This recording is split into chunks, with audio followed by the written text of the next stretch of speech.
आज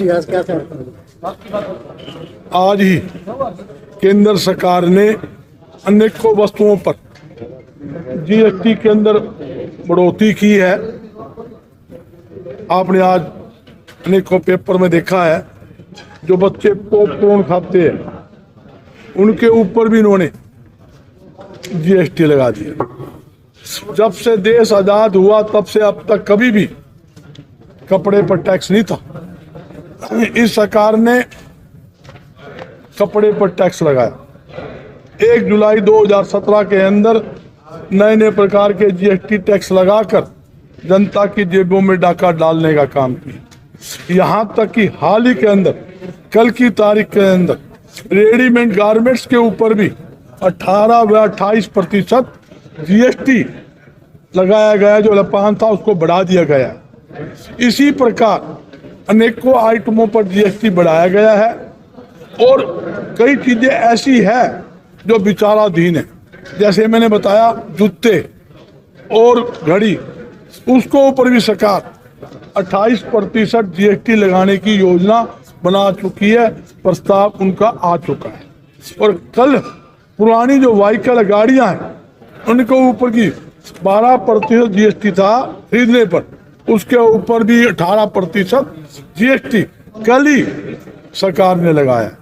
सरकार द्वारा मैं कहना चाहता हूँ, चीनी, कपड़ा, दूध, दही, लस्सी, आटा, यहाँ तक कि दालों, जिस पर टैक्स मुक्त हुआ करता, सरकार ने उनको भी जीएसटी के दायरे में लाकर गरीबों मुंह का निवाला छीनने का काम सरकार ने किया। और मैं कहता हूँ जीएसटी कम होना चाहिए, टैक्स कम होना चाहिए। टैक्स की दरी कम से कम 1%, हाईएस्ट जो है अधिकतम 15% ज्यादा टैक्स की दरें नहीं होना चाहिए।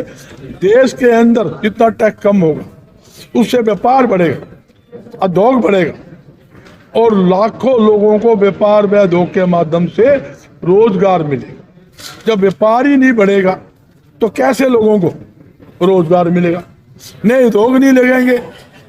मैं सरसा की धरती में बैठा हूँ, बता दो सरसा में कितने नए उद्योग लगे हो? आप आंकड़ा देख लो। आप 10 साल का आंकड़ा देख रहे हो, कौन सा नया उद्योग लगा? ये कभी कॉटन का हब होता था, गवार का हब होता था, ऑयल का हब होता था, आज कहाँ है? ये समस्या है। तो मेरी सरकार से अपील है, जीएसटी के दरों को कम किया जाए और ज्यादा ज्यादा व्यापारी व उद्योगपति को रियायतें दी जाए, इंस्पेक्टरी राज से मुक्ति दिलाई जाए और भ्रष्ट अधिकारियों के खिलाफ नकेल डालने का काम करे। कोई भी भ्रष्ट अधिकारी हरियाणा के अंदर हमारे व्यापारी को नाजायज तंग करेगा, पैसे खाने के चक्कर में, उसका पक्का इलाज व्यापार मंडल करेगा, उसको बख्शेंगे नहीं, उसका पूरा चूड़ी चढ़ाने का काम करेंगे। हम ये चाहते हैं शहर साफ सुथरा और व्यापारियों को नाजायज तंग ना किया। व्यापारी तो जो है licence fees, house tax, licence के अलावा जीएसटी, वेट कर, यहाँ तक कि मार्केट फीस, हर प्रकार के टैक्स देते हैं। और आप व्यापारियों को तंग करेंगे तो व्यापार पिछड़ जाएगा। तो नगर निगम है कि जिला प्रशासन है, नू बताओ नगर निगम में कोई ताकत है क्या? जब तक हरियाणा सरकार से कोई परमिशन ना हो वो छेड़ सकता है? किसी अधिकारी की हिम्मत है क्या? नगर निगम तो छोड़िए, नगर पालिका छोड़िए, डीसी की ताकत नहीं है कि वो बिना सरकार की इजाजत कोई छेड़खानी कर ले, कोई गलत काम कर ले। तो मेरी जिला प्रशासन से अपील है, किसी भी व्यापारी को नाजायज तंग ना किया जाए। शहर को साफ सुथरा बनाने में व्यापारियों पूरा योगदान है, वो योगदान देगा, इसमें कोई दो राय नहीं, योगदान भी देगा। और व्यापार मंडल हमेशा अच्छे काम के लिए सरकार और जिला प्रशासन के साथ खड़ा रहेगा, उसमें कोई दो राय नहीं। और कोई सरकारी अधिकारी पैसे खाने के चक्कर में नाजायज तंग करेगा तो उसको चूड़ी चढ़ाने का काम भी व्यापार मंडल करेगा। सरकारी नौकरी चाहिए, चलो आईसीएस।